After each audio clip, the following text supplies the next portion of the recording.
Chi square पे question. ये question ना 3 तरीके से हमारे पेपर में आता है। तो सबसे पहली बात तो आप लोगों को ये पता होना चाहिए कि किस क्वेश्चन में आप कौन सा मेथड लगा सकते हैं। मैं 3 मेथड तो सिखा दूंगी, लेकिन आपको पेपर में क्लियर तो होना चाहिए ना कि हमारा ये वाला सम है तो हम ये वाला मेथड लगा सकते हैं। ठीक है, तो जो सबसे पहला मेथड मैं आपको करा रही हूँ, ये वाला मेथड सिर्फ कुछ लिमिटेड केसेस में लग सकता है, जहां पर आपको क्वेश्चन में ये जो वर्ड है ना जो मैंने ऊपर लिखा है, ध्यान इस पर देंगे। यहाँ पे ये वर्ड मेरा एक्चुअली पूरा आया नहीं, यहाँ पर चांस लिखा हुआ है मैंने लास्ट में, CHANCE, चांस। जहां पर इक्वल चांस वर्ड मिल जाए, जैसे कि हम अगर कोई कॉइन टॉस कर रहे हैं, तो कॉइन टॉस करने में हेड आने की या टेल आने की बिल्कुल इक्वल चांसेस होते हैं। तो जहां प्रोबेबिलिटी का कोई इश्यू आए, वहां पर हम ये वाला मेथड लगाएंगे। प्रोबेबिलिटी का मतलब कॉइन आ गया, ठीक है, डाइस आ गया, पास टेल आ गया, इस तरह से अगर आता है तो आप ये मेथड लगा सकते हैं। समझ आया सबको कि ये वाला फर्स्ट मेथड हम कहाँ लगा सकते हैं? यस मैम, प्रोबेबिलिटी में। हाँ जी, जैसे इस क्वेश्चन में टॉसिंग आया है ना, टॉस करना, तो टॉस में हमें पता है कि इक्वल चांस होते हैं, तो उस केस में हम ये कर सकते हैं। ओके। तो अभी इसको समझो करना कैसे है। यहाँ पे FE जो है, ये जो वैल्यू दे रखी है हमें, ये 50 दे रखी है, क्वेश्चन में दी होती है। अभी मैं इसके बाद आपके साथ क्वेश्चन जब शेयर करूंगी तो आप खुद से एनालाइज करना कि इसमें कौन सा मेथड लगेगा, और अगर आपको कंफ्यूजन हो तो आप मेरे से कंफर्म कर लेना, तो आपका ये बिल्कुल पक्का हो जाएगा। Okay ma'am. ठीक है, तो FE, E यहाँ पे हमारी एक्सपेरिमेंट की फ्रीक्वेंसी है, एक्सपेक्टेड फ्रीक्वेंसी जिसको कहते हैं, वो FE है। और FO जो है वो ऑब्जर्व फ्रीक्वेंसी है। FE है आपकी एक्सपेक्टेड फ्रीक्वेंसी और FO है आपकी ऑब्जर्व फ्रीक्वेंसी। तो आपको क्वेश्चन में सिर्फ ये वाला कॉलम मिलेगा, ये हेड टेल लिखा हुआ, और हेड के सामने 70 और टेल के सामने 30, सिर्फ इतना सा मिलेगा और हमें क्वेश्चन सॉल्व करना है। ठीक है, अब इन दोनों के सामने ही चाहे हेड आया है टेल आया है, लेकिन नॉर्मल सिचुएशन में दोनों की फ्रीक्वेंसी हमारे लिए 50-50 होगी। अगर हमने 100 टाइम्स उसको टॉस किया कॉइन को, तो प्रोबेबिलिटी दोनों की इक्वल है, हेड आने की भी टेल आने की भी। दैट्स वाई दोनों के सामने हमने 50-50 लिख दिया। फिर हमें नेक्स्ट कैलकुलेशन करना होता है FO माइनस FE, ऑब्जर्व्ड में से एक्सपेक्टेड फ्रीक्वेंसी को माइनस करना है। तो 70 माइनस 50 20, यस और 30 माइनस 50 ये आ गया -20। उसके बाद जो ये वैल्यू आई है 20 और -20, इस पूरे का स्क्वायर करना है। तो नेगेटिव नंबर का स्क्वायर करोगे तो भी पॉजिटिव आएगा, और पॉजिटिव का तो आएगा ही पॉजिटिव। तो दोनों का आंसर 400 आ जाएगा। Okay ma'am. यहाँ तक किसी को कोई कंफ्यूजन? नहीं। It's quite easy. यस। उसके बाद ये नेक्स्ट वाला जो स्टेप है, इसमें ये जो स्क्वायर की वैल्यू आई है, इसको एक्सपेक्टेड फ्रीक्वेंसी से डिवाइड करना है। इट मींस 400 डिवाइडेड बाय 50, तो ये आ गया 8। यस। अब ये जो सिंबल है, ये कुछ इस तरह का सिंबल है, यही होता है काई, इसी को काई पढ़ते हैं। एक्स जैसा है तो काई, हाँ, एक्स का सिंबल जिसमें एक एंड थोड़ा सा ज्यादा एक्सटेंडेड है। ओके। ठीक है, और जैसा कि मेथड का नाम ही है काई स्क्वायर टेस्ट, तो यही काई स्क्वायर है जो हम निकाल रहे हैं। इसका फॉर्मूला, ये जो सिंबल इसके आगे ये वाला सिंबल बना है, ये सिंबल होता है समेशन का सिंबल। सिग्मा। समेशन का मतलब सिग्मा, इसको समेशन पढ़ते हैं, जो वैल्यूज आई हैं उनका प्लस करके आंसर निकालना। तो समेशन, इस वाली वैल्यू का समेशन, तो यहाँ पर कुछ नहीं करना, सिर्फ ये फॉर्मूला लिखना है और जो ये दो वैल्यू है इनको ऐड कर देना है, आपका आंसर ये आ गया। अच्छा, 16। ये एक मेथड पूरा हो गया। अब इसमें क्योंकि हमारे पास क्वेश्चन पेपर में हमें कोई क्रिटिकल वैल्यू नहीं दी होती और ना ही हमें टेबल दी होती, तो हमारा बेसिकली तो स्टेप 4 भी नहीं होना चाहिए, पर एग्जामिनर के मूड का नहीं पता। स्टेप 5 और 6 तो फॉर श्योर आपको नहीं करने हैं, लेकिन स्टेप 4 तक हम कर देते हैं। इसमें डिग्री ऑफ फ्रीडम निकाल देते हैं हम। डिग्री ऑफ फ्रीडम का फॉर्मूला है r-1 मल्टीप्लाइड c-1, जहां पर r है नंबर ऑफ रोज और c है नंबर ऑफ कॉलम। रोज ये होती है, ये और ये, तो 2 रोज है हमारे पास। Yes ma'am. और नंबर ऑफ कॉलम भी हमारे पास 2 है, एक FO और एक FE। तो डिग्री ऑफ फ्रीडम हमारा 2-1 हमारा 1 आ गया। ये एक मेथड पूरा हो गया। इसमें फॉर्मूला आपको अच्छे से क्रैम करना पड़ेगा, FO minus FE whole square upon FE, ये है काई स्क्वायर का फॉर्मूला। तो मैम ये जो F और FE हमें पहले ही निकाल लिया है 8 तो हम इसको एज इट इज नहीं कर सकते हैं, जरूरी है ये भी करना फिर हमें? सर करना कुछ नहीं, तो सिर्फ फॉर्मूला लिखो हो। 8 को प्लस ही तो किया है और कुछ नहीं किया मैंने। काई स्क्वायर का फॉर्मूला ही है समेशन, जोड़ करना। किसका जोड़ करना? Summation FO minus FE square oblique FP। हाँ जी, ये हमने यहाँ पर निकाल लिया था। FO माइनस FE का FO माइनस FE का स्क्वायर और अपॉन डिवाइडेड बाय F, ये तो हम निकाल चुके थे, तो इसीलिए तो हमने इन दोनों वैल्यू 8 और 8 को प्लस करके 16 लिख दिया। बस खत्म हो गया काम, इतना सा ही है। तो एक मेथड हो गया हमारा। अब मैं आपको नेक्स्ट दिखा देती हूँ।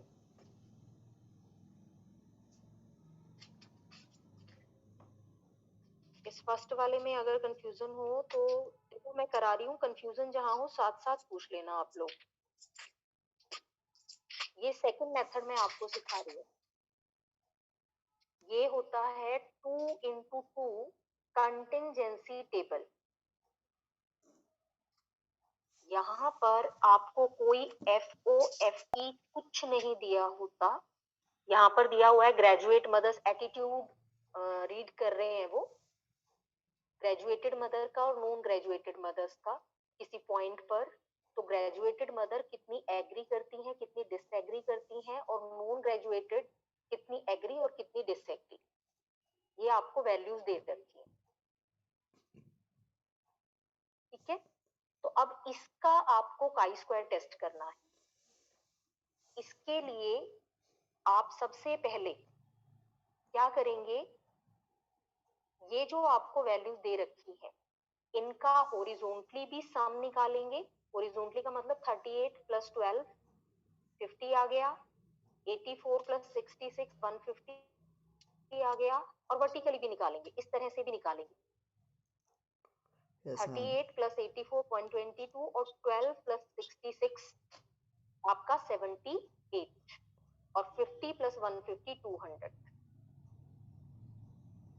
तो बेसिकली क्या हुआ है यहाँ पे, आपका A प्लस B ये आ गया है 50, C प्लस D। नाम कैसे देने हैं, पहले वर्टिकली जैसे लाइन में हम लिखते हैं ना, पहले ऐसे और फिर ऐसे। यहाँ पर A B फिर C और फिर D, ऐसे नाम देने हैं। ये तरीका भी याद रखना है, मैट्रिक्स टाइप।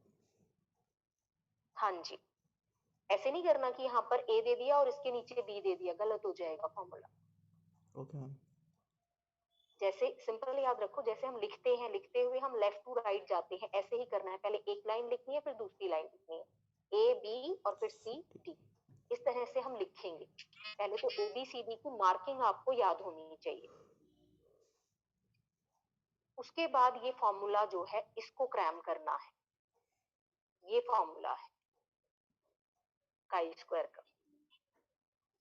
ये बॉक्स का फॉर्मूला हमें क्रैम करना है।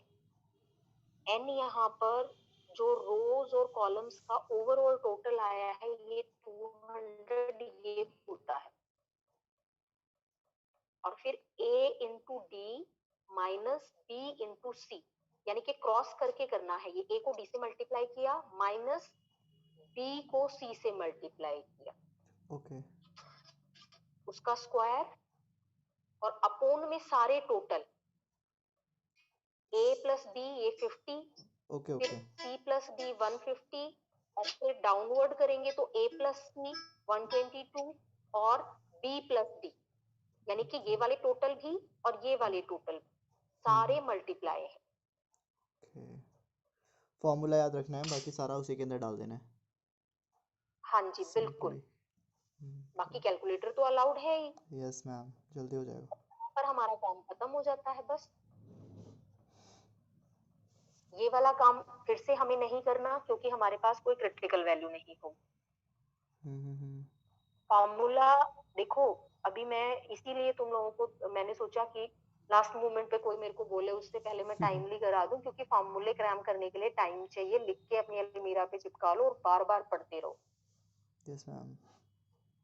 कोई मुश्किल फॉर्मूले नहीं है, इजी है।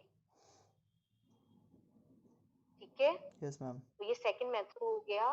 सेकंड मेथड कब यूज होगा? कोई FOFE नहीं दे रखा और जहां पर नंबर ऑफ रोज और नंबर ऑफ कॉलम्स दो हो, दोनों जगह ही 2 हो, 2 इंटू 2,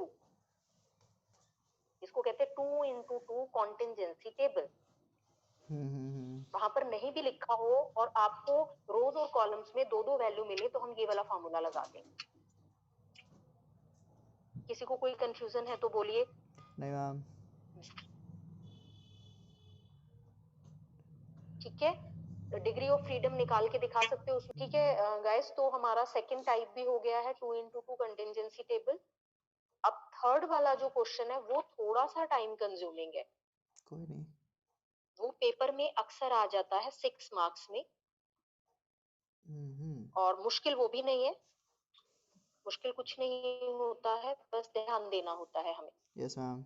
अगर हमें 2 की बजाय हमारे कॉलम्स का नंबर बढ़ जाए। अब यहाँ पे देखो 3 कॉलम है, रोज तो 2 है, लेकिन कॉलम एक हाई वाला है, हाई है, मीडियम है और लो है, 3 कॉलम आ गए। तो यहाँ पर 2 इंटू 2 तो आप लगा नहीं सकते, ये तो पॉसिबल है ही नहीं। Yes ma'am. तो इस केस में हमें एक्सपेक्टेड फ्रीक्वेंसी कैलकुलेट करनी होती है। ठीक है, नहीं सॉरी, हाँ ठीक है, एक्सपेक्टेड फ्रीक्वेंसी हम पहले कैलकुलेट करते हैं हर एक की, और फिर ऑब्जर्व तो हमें दी होती है। ऑब्जर्व तो हमें ये दे रखी है, ऑब्जर्व का मतलब जो आपको दिया। जैसे ये जॉब पोजीशन की बात कर रहे हैं और मोटिवेशन स्कोर की बात कर रहे हैं कि जो जूनियर मैनेजर होते हैं उनमें से कितनों का मोटिवेशन स्कोर जो है, वर्क मोटिवेशन स्कोर हाई है, कितनों का एवरेज है और कितनों का लो है। तो जो उन्होंने ऑब्जर्व किया वो तो हमें टेबल में लिख करके दे दिया। Yes ma'am. यहाँ पर कोई इक्वल चांस का केस नहीं है, तो यहाँ पर हमें एक्सपेक्टेड निकालनी पड़ेगी। हाँ, एक्सपेक्टेड हमें निकालनी पड़ेगी टोटल करके। तो वो वो नहीं, वो कैसे निकलेगी? मैंने गलती से यहाँ पे गाइस FO लिखा है, यहाँ पे एक छोटा सा करेक्शन कर लो आप लोग। ये जो यहाँ पर मैंने FO लिखा है ना, यहाँ पर इसको FE कर लो। अच्छा ये वाला। एक्सपेक्टेड फ्रीक्वेंसी निकालने का फॉर्मूला ये होता है row total into column total upon grand total. अब इसको ध्यान से समझेंगे अप्लाई कैसे हुआ। यहाँ देखें आप लोग ध्यान से। सबसे पहले मेरे पास टोटल मिला करके 6 फ्रीक्वेंसीज हैं, 1 2 3 4 5 6। मेरे पास टोटल 6 फ्रीक्वेंसी है ऑब्जर्व्ड, तो मुझे 6 की अलग अलग एक्सपेक्टेड निकालनी है। उसके लिए मैं क्या करूंगी? सबसे पहले टेबल में हम टोटल वाला काम करेंगे जो हमने 2x2 कंटिजेंसी टेबल में किया था। Yes ma'am. सारी रोज की वैल्यूज यानी कि 10 प्लस 15 प्लस 15 इन सबका टोटल करेंगे, 40 आ जाएगा। फिर 10 प्लस 10 प्लस 10 30 आ 30। जाएगा। उसके बाद ऐसे करेंगे 10 प्लस 10 20, 15 प्लस 10 25, 15 प्लस 10 25 और यहाँ पर जो 40 और 30 आया था उसका टोटल यहाँ पर ये 70 है। ओके। पहले तो रोज का टोटल और कॉलम्स का टोटल कर लेंगे। उसके बाद का जो स्टेप है एक्सपेक्टेड फ्रीक्वेंसी निकालने का। ठीक है हेमंत जी, आपका नेट काम नहीं कर रहा है। अगर आप हमें सुन पा रहे हैं तो वेल एंड गुड, अगर सुन भी नहीं पा रहे हैं तो उत्कर्ष आप रिकॉर्ड कर रहे हो ना? रिकॉर्डिंग पे क्लास। ठीक है, तो हेमंत जी वहां से देख लीजिएगा, आपकी आवाज हमारे पास नहीं आ रही है। ओके, तो अब एक्सपेक्टेड निकालने के लिए सबसे पहले मैं एक्सपेक्टेड इस वाले 10 की निकाल रही हूँ। तो ये 10 है, सबसे पहला 10। तो इसके सामने इसका रो टोटल कितना है? 40 और इसका कॉलम टोटल कितना है? 20। 20। ध्यान से देखो, कोई भी फ्रीक्वेंसी जो आप उठा रहे हो उसके सामने उसका रो टोटल और उसके नीचे उसका कॉलम टोटल। तो मैंने 40 को मल्टीप्लाई किया 20 से, फॉर्मूला ये रहा, row total into column total upon grand total, और ग्रैंड टोटल ये होता है हमारा 70 आया था। तो 40 इंटू 20 अपॉन 70 कैलकुलेट कर लिया, पॉइंट्स में वैल्यू आई। उसके बाद नेक्स्ट बढ़ गई ये वाला 15, इसका निकाल रही हूं मैं। तो इसका रो टोटल तो 40 ही रहेगा लेकिन इसका कॉलम टोटल 25 हो गया है।